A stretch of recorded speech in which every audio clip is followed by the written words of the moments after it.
아파트 값이 오른다 떨어진다에 대해서 지금 갑론을박들이 굉장히 또 치열하고 있는데 예. 근데 중요한 건 이런 와중에서도 분양가는 높아지고 있습니다. 그렇죠. 네. 원가가 올라가니까. 네네. 그 건축비라든지 뭐 인력비 때문에 그런지는 모르겠지만 뭐 평균적으로 8, 9억에서 많게는 뭐 12억, 13억대까지도 가는데 이 부분에 대해서는 좀 어떻게 생각하세요? 자, 그러면 아파트 값이 올라간다.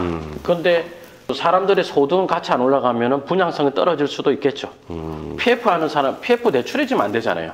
이래 되면 미니 신도시 개발 사업, 도시 개발 사업 같은 것들은 신규로 지정하기가 굉장히 어려울 수도 있단 말이에요. 그러니까 집값 비싸지 않은 동네에서 도시 개발 사업이 될 걸 보고 땅을 산다.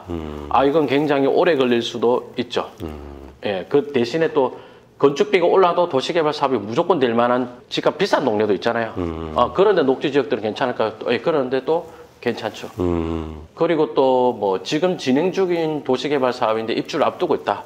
평택 같은데 예를 들면 브레인시티 같은 것도 있고 그렇죠.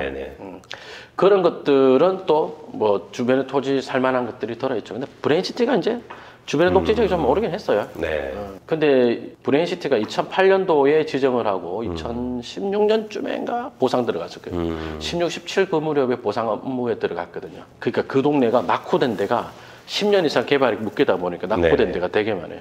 그래서 브레인시티가 들어오면 천지 개발할 만한 동네. 그런 동네도 있죠. 그러면 이런 경우는 좀 유망한 토지도 분명히 있을 거고 또 안 되는 토지도 있을 텐데 지금 그러면 2026년에서 2028년 정도를 기점으로 봤을 때 꼽힐 땅들이라고 생각을 하면 어떤 토지를 좀 생각하는 게 좋을까요? 한 개 콕 찍어볼까요? 연구반에서 한 것 중에 하나인데 여기 화면 보시면 캠프 하우스 도시개발 사업 가속화됩니다라고 돼 있죠. 이래가지고 여기를 도시개발 사업 하겠습니다라고 하는 동네인데 여기 들어올 아파트가 한 5,000세대쯤 돼요. 여기가 한 5,200세대입니다. 그죠? 예. 여기 동네가 어디냐? 봉일천리입니다. 예. 참고로 저는 이런데 내비도 안 켜고 갑니다. 원벨리는 모르시지만 면과 리로 내려가시면은 굉장히 강해지십니다. 요런 동네가 보면은 이제 미군 기지 있다가 이전한 동네란 말이에요. 그래서 이제 요런 데를 도시개발 사업 하겠습니다라고 하는데 요건 이제 일종의 국책사업 형태라고 국책사업이라고 하기 좀 그렇지만 아무튼 공공이 사업 시행자가 돼가지고 아파트 들어온단 말이에요. 그런데 여기 왼쪽에 기존의 구도심이 5,000세대쯤 돼요. 여기 5,000세대 또 들어와요. 그럼 이 상권 자체가 만세대권이 되겠죠. 맞죠? 그러면서 금촌 IC가 이쪽에 생겼잖아요. 이 아까 서울 문산간 도로거든요. 그러면 이런 길가변에 상업적 가치가 되게 올라갈 만한 것들이 있겠죠. 그래서 나는 이런 데 주유소 살 수 있으면 사왔으면 좋겠다. 홍익, 돈가스 이런 거 있잖아요. 그죠? 왜냐면 정주 인구가 늘어나서 2,000세대 법칙. 이제 여기는 만세대 상권이 되고 RC 방향 일로 생기니까 트래픽 일로 다 올 거 아니에요. 그죠? 예, 그럼 내 장담하는데 요런 데서 스타벅스 삽니다라는 이야기 나올 때가 이제 됐어요. 예, 나올 것 같은데. 요런 데서 나오든지 이쪽에 나오든지 그럴 것 같습니다. 이제 그래서 요 만세대 상권이 되니까 그로 인해서 어떤 그 트래픽 방향이 잡히잖아요. 요런 데 녹지 지역 중에서 가격 올라갈 만한 게 있을까요? 예, 있겠죠. 그죠? 그리고 뭐 지자체도 또 한번 잘 문의해 보시면 생산 녹지 지역인데 농업진흥구역인 게 있어요. 그럼 이건 땅을 사서 개발하기가 어렵단 말이에요. 진흥구역이니까 할 수 있는 게 적죠. 근데 지자체에서 또 진흥구역 해제에 대해서 의지가 있는지를 확인해 보시고, 예, 그러면 약간 그 기대를 가지고 사는 것도 괜찮겠고, 그게 뭐 나는 좀 부담이 된다. 그럼 좀 비싸지만 이미 개발이 가능한 농업진흥구역이 아닌 땅들이 있잖아요. 길가변 땅들. 여기 아마 칼텍스 있고 있는 거 보니까 여기는 진흥구역이 아닌 것 같아요. 시청자 여러분들이 가끔 하시는 말씀이 그렇게 좋은 거면 네가 하지 유튜브에서 왜 이야기하냐, 네가 사놓고 하는 거 아니야, 그런 오해도 많이 봤는데 걱정해 주시면 감사한데요. 예, 수도권 지도를 보면 살만한 데가 온천지 있습니다. 파주도 여기, 양주도 여기, 남양주는 여기. 뭐 김종일 원장님은 만수가 아니거든요. 도는 정해져 있고. 그래서 요 자연 녹지 지역에 농업진흥구역이 없잖아요, 그죠? 이거 개발 가능한 땅이네. 요 나이에 땅 사면 돈 되겠는데요. 근데 이제 뭐랑 같이 지금 살까요? 아니요. 요거 도시개발 사업 하는 거 봐가면서 같이 사면 되겠죠. 지금 이제 아까 말씀드려 아파트 분양이 잘 되지 않고 PF도 어렵고 하니까 얘도 어려워질 수 있잖아요. 그럼 하는 거 봐가면서 사도 되죠. 토목공사도 한 4년 잡아먹지 아파트 입주하려면 시간 한참 걸린다고. 그러니까 이런 데를 째려보고 있다가 이제 착공하거나 이러면 이제 그때부터 근매에 있어요 이러는 거죠. 심지어 그 앞에 이런 상권에서 이런 상가가 될까라고 조금 궁금해하시는 분들 같은 경우는 그럼 뭐 분양되는 거 보고 사라고도 말씀을 하시더라고요. 예. 그렇게 해도 늦지 않는다. 아파트만 지어지면 뭐 그저 분양이 좀 늦는다 하더라도 정주인구가 늘어나는 건 딱 할 수 있잖아요. 인구는 늘잖아요, 그죠? 할 수 있는 것들이 아직 많습니다, 여러분. 네. 예. 자, 그럼 같은 맥락이기는 한데요. 3기 신도시가 어떻게 될지의 그 행방에 대해서도 궁금하실 분들 많을 텐데, 최근 뉴스를 보면은 그 용지 매각에 있어서 유찰됐다는 얘기들이 돌고 있습니다. 예. 그렇게 되면은 3기 신도시도 어떻게 보면은 정상적인 범주 안에서 새로운 신규 주택이 나오기는 조금 힘들다고 예상을 하는 게 맞지 않을까요?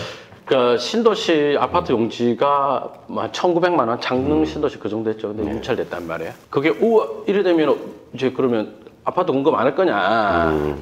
또는 경기를 그렇게 부정적으로 보냐? 그게 아니라 시행사 입장에서 그 땅 사놓고 나중에 몇 년 뒤에 사업할 건데, 근데 지금 당장에 고비가 있는 거예요. 그래가지고 이거를 뭐 못하겠다. 근데 그래서 유찰되는 건데. 또 이제 또 길게 보면은 지금 아파트 공급이 굉장히 없습니다. 이래 되면은 한 2, 3년 뒤에 공급 축소로 인해서 큰 일이 터질 수 있습니다라는 이야기를 많이 하잖아요. 그죠? 그러니 신도시를 그러면 보상도 하지 않았던 시흥광명이라든지 여러 군데 있는데 이런 데 사업 안 할 거냐? 안 그럴 것 같다. 왜냐하면 그 중에 한 개가 요거거든요. 보면은 토지 건설비 차액만 내면 착공할 수 있게 하겠습니다 하면서 공공주택 공급 2년 이상 단축하겠다라고 돼 있어요. 옛날에 이천의 중리지구라고 있습니다. 네네. 이천의 중리지구가 토지 보상을 최초로 리츠로 보상했어요. 그래가 리츠로 해가지고 하면서 중리지구 사업 속도 굉장히 느렸단 말이에요. 그래서 속도 확 붙었거든요. 그 2017년도 이야기입니다. 그러면서 용지에 대한 보상의 속도가 붙고 중리지구 자체가 사업 속도가 많이 붙었거든요. 저는 요거에 대해서 한번 기대를 걸고 있습니다. 그러니까 지금 보면은 여기 민간 사업자가 용지비를 1,000억을 LH한테 지급해야 되는데 그리고 LH는 다시 이제 민간 사업자한테 공사비를 지급하고 이래야 되는데 패키지형으로 하겠다. 그래서 차액 100억만 민간 사업자 LH 해라. 돈 처음에 요거 준비하기 되게 어렵잖아요. 요런 식으로 해가지고 한번 풀어보겠다라고 하는데 이게 잘 된다면 신도시에 멈춰져 있던 아파트 용지 공급도 뭐 이루어지지 않을까. 제가 부동산 투자를 20년 했습니다. 29살 때 아파트 분양받고 하면서 이제 쭉 해왔는데 2008, 9년 그때가 한번 큰 위기가 한번 있었죠. 그죠?